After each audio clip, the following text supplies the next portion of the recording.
Hello everyone, आज की जो वीडियो है वो CUT PG 2024 के ऊपर है। डॉक्यूमेंट कौन कौन से आपको अभी रेडी रख लेने हैं, क्योंकि आप लोगों को पता है आपका रिजल्ट अनाउंस हो चुका है CUT PG का।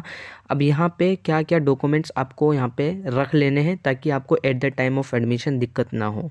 ठीक है, अब CUT PG एग्ज़ाम हो चुका है, रिजल्ट अनाउंस हो चुका है, तो बेसिकली डॉक्यूमेंट की मैं लिस्ट बता देता हूँ। अगर आप DU टारगेट कर रहे हो, JNU टारगेट कर रहे हो, BHU टारगेट कर रहे हो या कोई भी अदर सेंट्रल या स्टेट यूनिवर्सिटी, ठीक है, तो डॉक्यूमेंट की लिस्ट ये रही। तो सबसे पहले आप लोगों को 10th और 12th की मार्कशीट चाहिए, ठीक है। देन इसके बाद आप लोगों की जो मार्कशीट है वो यहाँ पे होनी चाहिए, जो सेमेस्टर वाइज, ठीक है। आपके जो फर्स्ट से लेके 6 सेमेस्टर हो चुके हैं, अभी 6 सेमेस्टर का जिनका एग्ज़ाम हो चुका है, ठीक है, और जिनका नहीं हुआ तो उनका जब एग्ज़ाम हो जाएगा तो कोई इशू नहीं है, ठीक है, क्योंकि अभी कई यूनिवर्सिटीज़ के एग्ज़ाम नहीं हुए हैं 6 सेमेस्टर के, तो कोई इशू नहीं रहेगा, ठीक है। ये चीज़ें हैं। और बाकी अगर मैं नीचे बात करूँ तो यहाँ पे फ़ोटो चाहिए, आप लोगों की फ़ोटो होनी चाहिए, आपका सिग्नेचर, और ये जो ऑलरेडी आपने CUT PG के डॉक्यूमेंट में सबमिट कर रखे थे, यही ऑटोमेटिक जो है आपके पर्टिकुलर पोर्टल पर भी शो हो जाती है। मैं अभी आपको नीचे भी दिखा देता हूँ क्या मैं कहना चाहता हूँ। और बाकी यहाँ पे अगर आप किसी कास्ट से बिलोंग करते हो तो वो लगाना है। कास्ट सर्टिफिकेट में 2 चीज़ ध्यान रखना, अगर आप लोग OBC हो, OBC में NCL से हो, ठीक है, नॉन क्रीमी लेयर से हो, OBC NCL हो, या फिर अगर आप लोग EWS से बिलोंग करते हो, तो आपका जो सर्टिफिकेट है दोनों का वो रिन्यू होना चाहिए 31 मार्च 2024 के बाद का। 31 मार्च 2024 के बाद का ही आपका ये सर्टिफिकेट होना चाहिए। OBC नॉन क्रीमी लेयर और EWS सर्टिफिकेट की मैं बात कर रहा हूँ, ठीक है। ये हर सेंट्रल यूनिवर्सिटी में ये रिक्वायर होता है। अगर आप लोग का रिन्यू नहीं है, रिन्यू करवा लो, otherwise at the time of admission आपका एडमिशन कैंसिल हो जाएगा, ठीक है। बाकी यहाँ पे अगर मैं बात करूँ तो प्रोविजनल सर्टिफिकेट आप रख लेना, कलेक्ट कर लेना। अगर अब मैंने कहा कि 6 सेमेस्टर, देखो अभी यूनिवर्सिटी का थोड़ा अभी मैं बता दूँ, यूनिवर्सिटी की तरफ से अभी यहाँ पे पोर्टल अनाउंस नहीं हुआ है, तो जब पोर्टल आएगा यूनिवर्सिटी का सेपरेट, तब उसमें मालूम पड़ेगा। लेकिन अगर मैं पिछले साल की बात करूँ तो बेसिकली सभी के एग्ज़ाम हो चुके थे सेमेस्टर के, ठीक है, तो प्रोविजनल सर्टिफिकेट भी कई बच्चों का आ गया था, ठीक है। जिनका नहीं आया था तो यूनिवर्सिटी ने बेसिकली उनसे क्या करवाया था, एक अंडरटेकिंग फिल करवाई थी। ये मैं पर्टिकुलर आपको बाद में भी बता दूंगा। तो बेसिकली जिनका अगर हो चुका है उनका मतलब यूनिवर्सिटी उनकी पूरी कंप्लीट हो चुकी है, सारी सेमेस्टर उनके कंप्लीट हो चुके हैं, तो अपना प्रोविजनल रेडी रखना, ठीक है।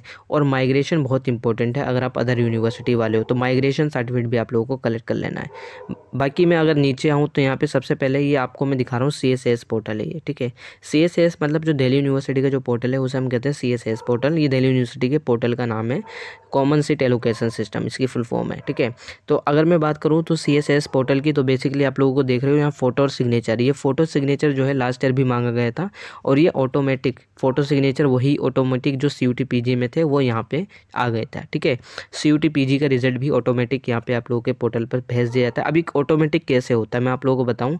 आप लोग जो जब रजिस्ट्रेशन करते हो ना, तो CUT PG का जो एप्लीकेशन नंबर होता है वो आपको फिल करना होता है। तो एप्लीकेशन नंबर जब आप फिल करते हो वो ऑटोमेटिक डिटेल जो है यहाँ पे ट्रांसफ़र हो जाते हैं पर्टिकुलर पोर्टल के अंदर, ठीक है। ये दिल्ली यूनिवर्सिटी की स्पेशल बात है, ठीक है। तो आपको यहाँ पे ये 3 चीज़ें अपलोड नहीं करनी पड़ती, ये ऑटोमेटिक होती हैं डिटेल, ठीक है। अगर मैं बात करूँ यहाँ पे जो लास्ट टाइम मांगा गया था डेट ऑफ बर्थ के लिए, बेसिकली एक आप लोग की मार्कशीट होनी चाहिए 10th क्लास की, या कोई भी लगा सकते हो डेट ऑफ बर्थ के लिए, ठीक है, जिसमें डेट ऑफ बर्थ मेंशन हो। क्लास 10th की मार्कशीट आप लगा सकते हो।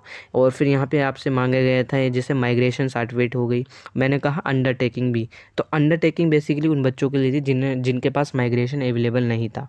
क्यों, लास्ट ईयर की मैं बात करूँ तो एडमिशन जो थे मेरे ख्याल से अगस्त वगैरह में थे, ठीक है, तो काफ़ी लेट हो गया था, और कुछ बच्चों के माइग्रेशन नहीं मिलता है, ठीक है, क्योंकि जुलाई में ही रिज़ल्ट आता है, जुलाई अगस्त में रिज़ल्ट आता है, और माइग्रेशन बहुत इम्पॉसिबल होता है हर किसी को मिलना। तो माइग्रेशन अगर नहीं है तो कोई इशू नहीं है, उसमें घबराओ मत। और माइग्रेशन जब भी अप्लाई करना, क्योंकि माइग्रेशन के अंदर जब आप अप्लाई करते हो तो पर्टिकुलर यूनिवर्सिटी का नेम मेंशन होता है कि आप किस यूनिवर्सिटी में जा रहे हो, ठीक है।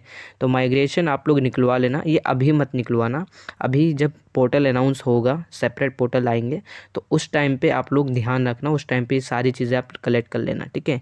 ये माइग्रेशन के लिए आप अंडरटेकिंग भी दे सकते हो, लेकिन ये ध्यान रखना अगर आपके पास माइग्रेशन अवेलेबल हो जाता है तो उसे लगाना ज़रूर, नहीं होता तो कोई बात नहीं, अंडरटेकिंग लगा देना। अगर अवेलेबल है तो लगा देना, क्योंकि आपको जब ऑफलाइन जब आप पढ़ने जाते हो, एडमिशन हो जाता है, जब आपका पूरा कंफर्म हो जाता है एडमिशन, तो फिर आपको माइग्रेशन सर्टिफिकेट सबमिट करना ज़रूरी है, और ये सारे डॉक्यूमेंट दोबारा से रीवेरीफाई होते हैं ऑफलाइन, ठीक है।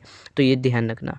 बाकी यहाँ पे मैंने कहा जैसे ग्रेजुएशन की सर्टिफिकेट चाहिए, ठीक है, आप कहीं से भी पास आउट हो, जैसे DU से पास आउट है तो DU की मार्कशीट है, अगर आप कहीं से भी यूनिवर्सिटी से पास आउट हो तो आपकी यहाँ पे मार्कशीट चाहिए होती है और सर्टिफिकेट चाहिए होता है। सर्टिफिकेट मैंने कहा प्रोविजनल लगाया जाता है, ठीक है, प्रोविजनल सर्टिफिकेट। अभी देखो मैंने कहा दिल्ली यूनिवर्सिटी का पोर्टल अभी अनाउंस नहीं हुआ है, जब पोर्टल अनाउंस होगा तो मैं पूरी डिटेल वीडियो बना दूंगा कि कैसे फिल करते हैं। अदरवाइज़ आप लोग लास्ट ईयर की वीडियो देख लेना, 2023 की वीडियो कि CSS पोर्टल कैसे फिल करते हैं, ठीक है, उसमें मैंने बता रखा है। और 24 का जब आएगा पोर्टल तो मैं आप लोगों को बता दूंगा। तो अभी थोड़ा सा वेट करो, क्योंकि हो सकता है 24 के पोर्टल में थोड़ी चीज़ें अपडेट हो। मैं इसलिए कह रहा हूँ क्योंकि अभी अप्रैल ही चल रहा है, अभी यूनिवर्सिटी के एग्ज़ाम ही नहीं हुए हैं। यूनिवर्सिटी के एग्ज़ाम जून में, ठीक है। और स्पेशल ड्यू की बात करूँ तो ड्यू के भी जो एग्ज़ाम है वो मई और जून के अंदर है, ठीक है। और जब मई जून के अंदर होगा तो रिज़ल्ट आने में भी टाइम लगेगा, तो मार्कशीट जाहिर सी बात है नहीं अवेलेबल होगी। तो ये सारी चीज़ें हैं, अभी इसलिए कह रहा हूँ थोड़ा सा वेट करो। जो चीज़ें अभी आपके पास अवेलेबल होनी चाहिए वो रख लेना। 10th की मार्कशीट है, रिज़ल्ट आपका आ ही जाएगा, फ़ोटो सिग्नेचर ये है ही आपके पास। माइग्रेशन, अगर आपका रिज़ल्ट ही नहीं आया तो माइग्रेशन भी नहीं होगा आपके पास, ठीक है। तो ये कॉमन सी चीज़ है, बस यही सारी चीज़ें यही आपको कलेक्ट करनी पड़ती हैं। जो मैं अगर बात करूँ ड्यू के काउंसलिंग में ये मांगा गया था, ठीक है। और ये eight the time of admission आपको सबमिट करना पड़ता था। माइग्रेशन का दोबारा बता रहा हूँ, अंडरटेकिंग लग जाती है, घबराओ मत। CSS पोर्टल जब ओपन होगा तो मैं आप लोगों को बता दूंगा कि दिल्ली यूनिवर्सिटी का पोर्टल ओपन हो चुका है। और यही अदर यूनिवर्सिटी, चाहे वो सेंट्रल हो और चाहे वो स्टेट हो, यही सेम क्राइटेरिया फॉलो होता है, ठीक है। और अभी इस साल थोड़ा सा, मैं इसलिए बार बार कह रहा हूँ कि थोड़ा सा इस बार रुको, सब्र करो, क्योंकि अभी अप्रैल ही चल रहा है और अभी यूनिवर्सिटी के एग्ज़ाम कंप्लीट नहीं हुए। मार्कशीट कैसे आएगी, मार्कशीट भी नहीं आई है और ना आपका सर्टिफिकेट अवेलेबल होगा, ठीक है। तो इस वजह से कह रहा हूँ कि थोड़ा टाइम लगेगा, जल्दबाजी में कोई गलत मत करना। लेकिन एक इम्पॉर्टेंट चीज़ वो यही है कि एक आप EWS अगर बिलोंग करते हो और अगर आप OBC से बिलोंग करते हो तो ये 31 मार्च 2024 के बाद का होना चाहिए। अगर ये आपका नहीं है तो रिन्यू करवा लो, अदरवाइज़ ये आप लोगों का एडमिशन नहीं होगा अगर आपका रिन्यू नहीं होगा ये सर्टिफिकेट, ठीक है। तो यही चीज़ें हैं। और बाकी अगर आप लोग की कोई क्वेरी है तो इंस्टा पे मैसेज कर सकते हो, बाकी व्हाट्सएप चैनल ज्वाइन कर सकते हो CUT PG का, लिंक आपको डिस्क्रिप्शन बॉक्स में मिल जाएगा। और व्हाट्सएप चैनल का भी लिंक और व्हाट्सएप नंबर और इंस्टा ID का लिंक, सभी का लिंक आपको डिस्क्रिप्शन बॉक्स में मिल जाएगा।